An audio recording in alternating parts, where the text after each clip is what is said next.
Faking It. The limo takes off in a roar, the windows blurring as it lifts up through the rain. But a minute later, we break through the clouds and into sunlight. Shadows gyre across the floor as we veer west out of the mountains, away from Victoria and Shreve. I'd almost forgotten that flying could be luxurious. The seat is comfortable, even in my damp sneak suit, and the limo rides as smoothly as any in my father's fleet. It also has food. Yucca and truffled cheese croquettes, crispy dumplings filled with duck and black mole. All of it cooked with real heat, popping out steaming from the panels in the walls. Want some bubbly with that? Sren asks. She's probably being sarcastic, but I don't care. Is there any water? Not since last night. Huron used it all for a bath. I'd hardly call that a bath, Huron says. More like a sponging.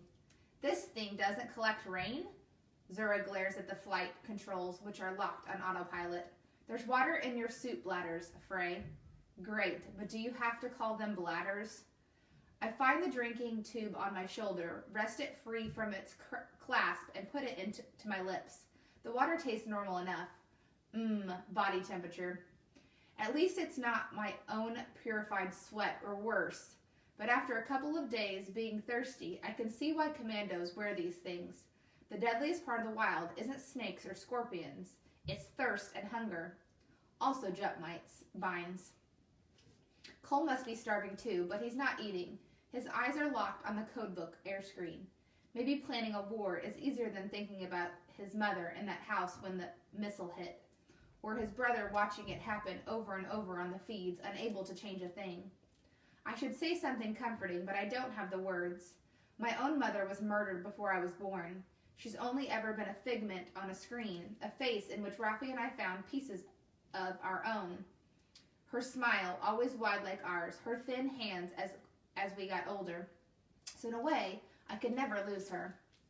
All I can think to ask Cole is, have you decided where to take them? We can make it to paths before dark. Spy dust is illegal there, and the council hates Shreve. It's the perfect place to send out orders. Cole turns to his brother. How much of our army's left? The codebook isn't telling me.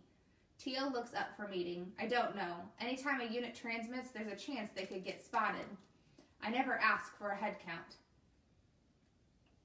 Cole frowns. So what have they been doing all this time? We sent out a general order to hide, Sren says. I told Tio we should coordinate a few attacks, but he was too chicken. No, that was smart, Cole turns to Zura. But now we need to find out how much of an army we have. What's the safest way to do that? Pick a rally point and assemble everyone see for ourselves what we've got to work with. Cole's eyes light up. I know just the place. He turns back to the codebook. Its air screen is about the size of a soccer ball. In the swirling cloud of data, I can make out a map of the mountains, a few glowing cities, and a moving dot that must be us. By the way, Supreme Commander, Sren says, didn't we send a light attack car to find you? Is it conspicuously missing? Cole doesn't look up. Destroyed in combat. We ran into jump mines. Mines?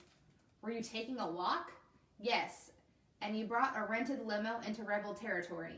But we didn't lose it, Sren says. Cole doesn't answer, but I can see Zura holding her tongue, weighing whether Tio's friend from propaganda class is someone she's allowed to punch.